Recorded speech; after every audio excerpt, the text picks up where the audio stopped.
So I got the checkering done on the buttstock here, and turned out pretty nice.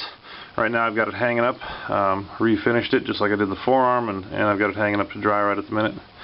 But there it is.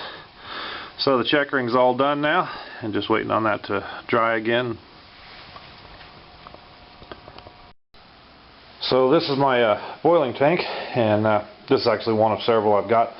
And this one here is about 36 inches long. It's got a 3-burner cast iron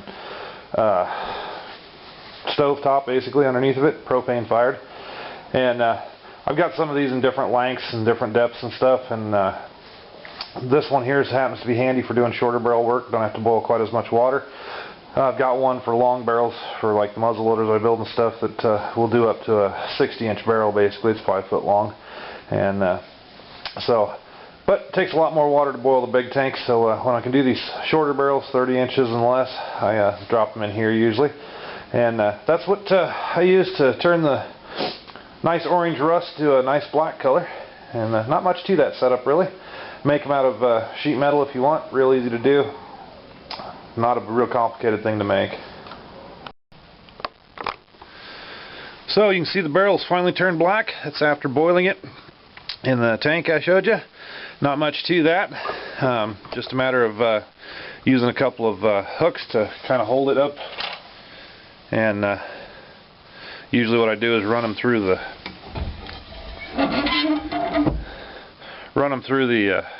swivel and also through the forearm hanger, and that gives me something to pick it up with and to suspend it in the tank with, so it's not rubbing on the bottom or sides or scratching the metal up anywhere. Not much to that. But you can see the finish turned out pretty nice. It hasn't been oiled yet, but I did neutralize it. And to neutralize this, to make sure it doesn't continue to rust, is real simple to do. You take some baking soda and some water. You make a real light slurry out of it. 8 ounces of water to a teaspoon or so, or 2 teaspoons of baking soda, and you just mix it up, and it's kind of makes some fuzzy colored water basically. And you just rub it down real good. Make sure you get it into all the cracks and everything, and make sure you rub down everything so that it neutralizes the rusting agents. And then at this point it's ready to be oiled basically.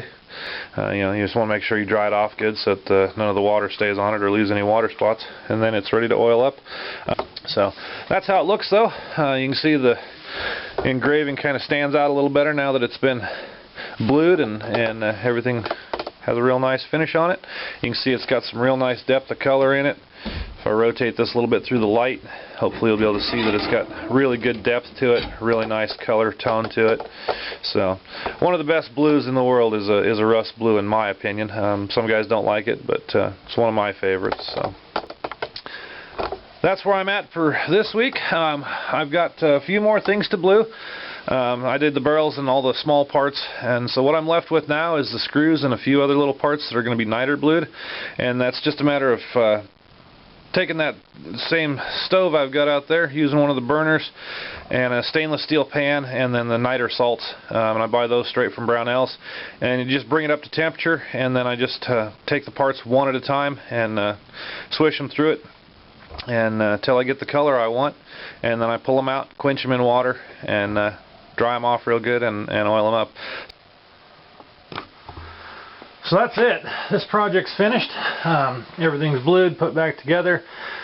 Took it out and field tested it and made sure everything was functional and working properly.